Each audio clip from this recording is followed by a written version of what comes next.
यह है राजधानी दिल्ली से सटा हुआ चकाचौंध से भरा हुआ मिलेनियम सिटी गुड़गांव। पिछले कुछ सालों से यहां पर हुए विकास ने गुड़गांव की पूरी शक्ल ही बदल दी है। हाईवे हो या मेट्रो, गुड़गांव तेज रफ्तार का प्रतीक बनता जा रहा है। मगर यहां का एक दूसरा पहलू भी है। जो इलाके नए बसे हैं वहां तो तेजी से विकास हो रहा है, मगर कुछ इलाके ऐसे भी हैं जो पहले से बसे हुए हैं। वहां हालात में ज्यादा बदलाव नहीं है। पुराने इलाकों में ट्रैफिक जैम, बिजली, पानी, खराब सड़क अलग ही कहानी बयान करते हैं।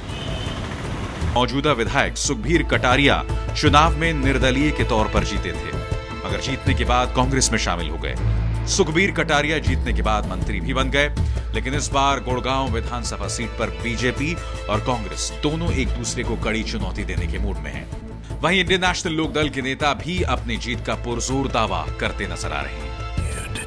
एबीपी न्यूज पहुंचा है हरियाणा की गुड़गांव विधानसभा सीट पर, जहां एक तरफ गुड़गांव में तेजी से शहरीकरण नजर आया, साइबर सिटी की बात हम कर रहे हैं, तो वहीं पर दूसरी तरफ मूलभूत सुविधाएं जो हैं उसको लेकर कश्मकश आज भी जारी है।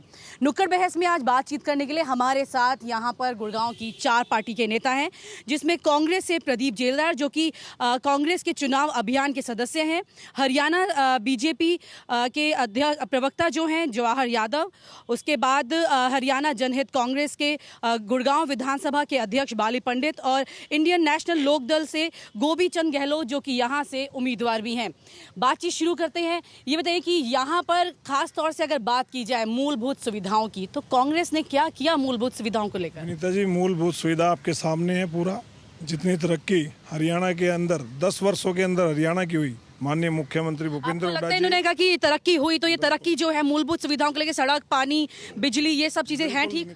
गुड़गांव मुख्यमंत्री के लिए लूटने का केंद्र रह गया। गुड़गांव टोटल रेवेन्यू का 54% देता है और रोहतक में 1237 विकास योजनाएं आती है और गुड़गांव में केवल 40 विकास योजनाएं आती है। अगर ये विकास है तो जनता दिखा देगी विकास क्या होता है। में भाजपा को कुर्सी दिखाई देती है रात दिन सरकार बनाने की और मुख्यमंत्री बनने की, उन लोगों को नहीं दिखता विकास। वैसे यहाँ पर हजका और बीजेपी साथ खड़े हैं, हालांकि साथ अब है ही नहीं, तो ये बताइए कि आपको लगता है कि यहाँ पर दावा कहीं शुरू कर पाएंगे, कुछ खाता खुलेगा कि नहीं? आप देखिए, कोई खाता खुलने वाला नहीं है बीजेपी यहाँ पे गुड़गांव। मैं आपके खाते की बात कर, हमारा खाता तो खुलेगा ना खुलेगा वो बाद की बात है। मैं बीजेपी का बताऊंगा पहले तो, क्योंकि गुड़गांव का बड़ा दुर्भाग्य है कि गुड़गांव में जो 35-40 सालों से एक परिवार राज करता आ रहा है, राव इंद्रजीत, जो कहता है मैं 35 सालों से 40 सालों से कांग्रेस में था और आज अभी तक यहाँ पे राज करता आ रहा है।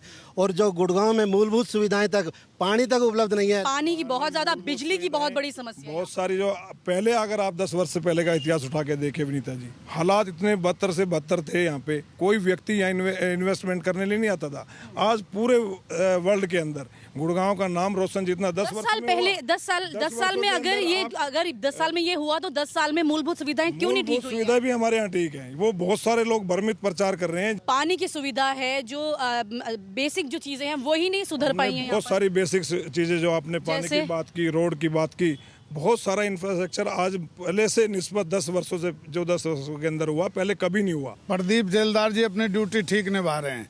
गुड़गांव का बच्चा जानता है कि गुड़गांव में पहले क्या हुआ, आज क्या हो रहा है।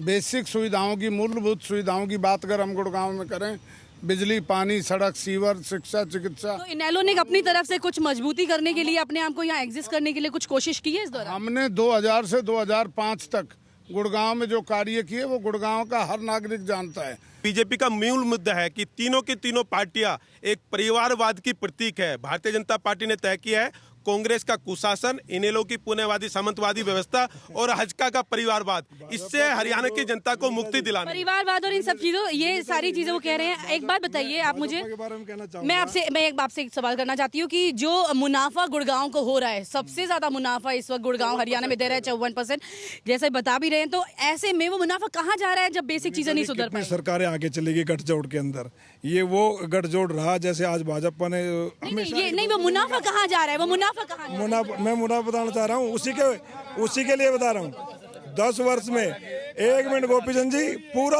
वर्ल्ड जानता है कि महाराष्ट्र, बॉम्बे पूरी फाइनेंस नगरी थी, उसके अंदर भी कांग्रेस का राज आने के बाद मेट्रो गई और सबसे पहले कहीं से मेट्रो की शुरुआत हुई। मेट्रो हुई, ये बताइए कि जो आज आप विनीता जी आप नहीं, ये आप ये बताइए कि जो मुनाफा गुड़गांव को मिल रहा है वो कहाँ जा रहा है? मुनाफा पूरा गुड़गांव के अंदर लगा, आपके सामने देखा। एक मिनट भैया, एक सेकंड, आप देखिए पुलिस। ये 10 साल में कांग्रेस वालों ने क्या किया? कोई स्कूल, कोई कॉलेज, कोई पानी के लिए, कोई बिजली के लिए, कौन सी चीज? देखिए कांग्रेस से जो जनता परेशान थी, अब वही नेता जो कांग्रेस में भ्रष्टाचार फैला रहे थे वही नेता बीजेपी में आ गए। ये तो राजनीति में इस तरह का माहौल चल रहा है, लेकिन सबसे ज्यादा जरूरी बात ये है कि जो आम लोग यहाँ पर सुविधाओं का इंतजार कर रहे हैं वो क्यों नहीं मिली 10 साल में? सुविधा मिली हुई है, वो व्यक्तियाँ जो बिजली की घंटों घंटों बिजली जाती है, क्यों जाती है? हमारे यहाँ अगर हालात आप देखिए, गोपी चंद जी की सरकार थी पहले, यार भाजपा की गठबंधन की, यहाँ हालात क्या थे? नहीं, मैं आपसे बिजली की समस्या पूछ रही हूँ। बिजली की कहना चाहता हूँ, कोई इंडस्ट्रियल रुकना नहीं चाहता था। आज 10 वर्ष के अंदर ये कितना निवेश हुआ, कितने उद्योगपति आए हैं, कितनी डेवलपमेंट हुई है। भारत में प्रति व्यक्ति आय की अगर बात करें तीसरे नंबर पर गुड़गांव आ रहा है, लेकिन फिर भी सड़कें ठीक है यहाँ पर। अंदर पूरे हिंदुस्तान में 1,35,000 प्रति व्यक्ति आए हैं।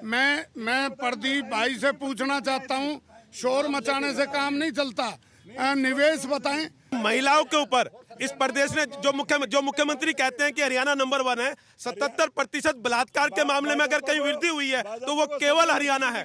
पीछे जो बाजार है उसकी आखिरी बार सड़क कब बनी? आखिरी बार हमेशा सड़क बनती रही वहाँ पे। इनसे पूछो 10 वर्ष इनने। हंस रहे हैं, देखिए सब हंस रहे हैं इस बात। नहीं हंस रहे, ये लोग कौन है? ये इनके कार्यकर्ता है भाजपा के। हमने गुड़गांव में 2003 में बनी थी बाजार वाली सड़क, उसके बाद नहीं है मैडम। एक ये भ्रमित करने का काम कर रहे हैं विपक्ष। गुड़गांव में हमने सड़कें ईंट से बनवानी बंद करके कंक्रीट की कराई थी। आज इस सरकार ने दोबारा से टाइल ला दिए पूरे गुड़गांव में। आज तक गड्ढे नहीं भरे। इंडियन नेशनल लोकदल के राज में जितना भय, जितने आज इसके अंदर गुंडागर्दी थी। कांग्रेस के राज में गुंडागर्दी प्लानिंग के तहत बढ़ी है। ऐसी गुंडागर्दी हुई है जिसकी प्लानिंग होती है। बीजेपी के पास क्या एजेंडा है कि बीजेपी को दोबारा यहाँ पर मौका दे, क्योंकि कांग्रेस बार ले जाती है। बीजेपी को मौका आज तक ना मिला है और ना मिलेगा।